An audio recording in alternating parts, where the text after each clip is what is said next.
Now let's talk about CloudWAN. So CloudWAN is actually a graduation from the site to cloud feature. So site to cloud feature is when we are managing one end of the tunnel, and the second one is your physical router, and then we give you the configuration, but you have to apply it on your on-prem router or firewall.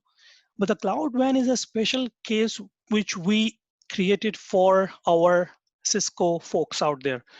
So there are, millions, I don't know millions, but thousands of Cisco devices out there deployed in various locations. Could be a retail branch, could be a bank, could be anything.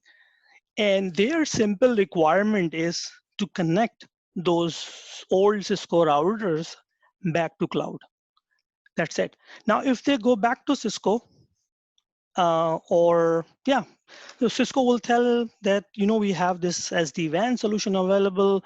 Why don't you replace your old Cisco hardware, or even could be new Cisco router, with this WAN or the SD-WAN router, and then connect to the cloud? And in a lot of cases, that's not what you want, because you have already invested heavily and your use case is very simple. You just need connectivity from those branches to the cloud. And you want this connectivity in the optimal way. So you don't want to be in a situation where your branch is sitting in Singapore, your data center in the cloud is in Frankfurt, and you are actually hopping through multiple internet service provider to connect to your data center. So this is where we come into the picture. We say, we have this cloud WAN solution, which is frictionless, secure, and easy. We manage both ends of the solution. So obviously we manage our side, but we also manage the Cisco devices. And the way we solve this problem is by providing the high throughput, low latency connectivity back to your AWS or Azure or GCP data center in the cloud.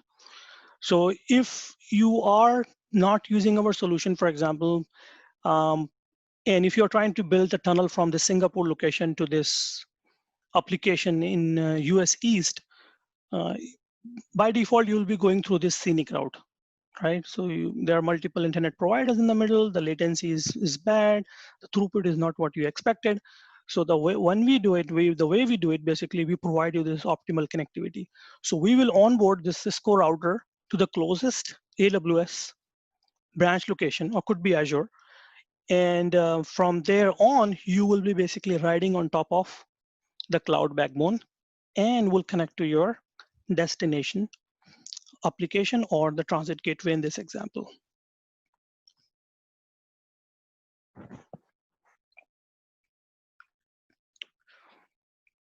Okay. So the workflow is extremely simple. So you log into the controller, you specify the WAN IP address of your router, that's it, and provide username and password. And then your branch router, Cisco router, will be onboarded in the controller. And you can actually manage it completely. That's the cool part of it, that you can issue the Cisco commands, you can issue the show command, you can change the config. We will also give you the difference in the config. So let's say you done something 1 month ago and you change something today, we'll show you the difference of what basically changed. And the way we provide this optimal path is through something called AWS Global Accelerator. So that service will onboard this branch to the closest AWS edge location through the Anycast IP address, and then you will be riding on top of the AWS backbone. Same thing happens when you are using it in Azure, but Azure actually provides you this functionality automatically. So they have something called front door. So that actually kicks in automatically, and then you connect back to the to your location in Azure. Okay, so we manage everything. We manage the tunnel, we manage the BGP configuration, we will automatically connect, we'll push the configuration on the AWS gateway, and then build everything for you.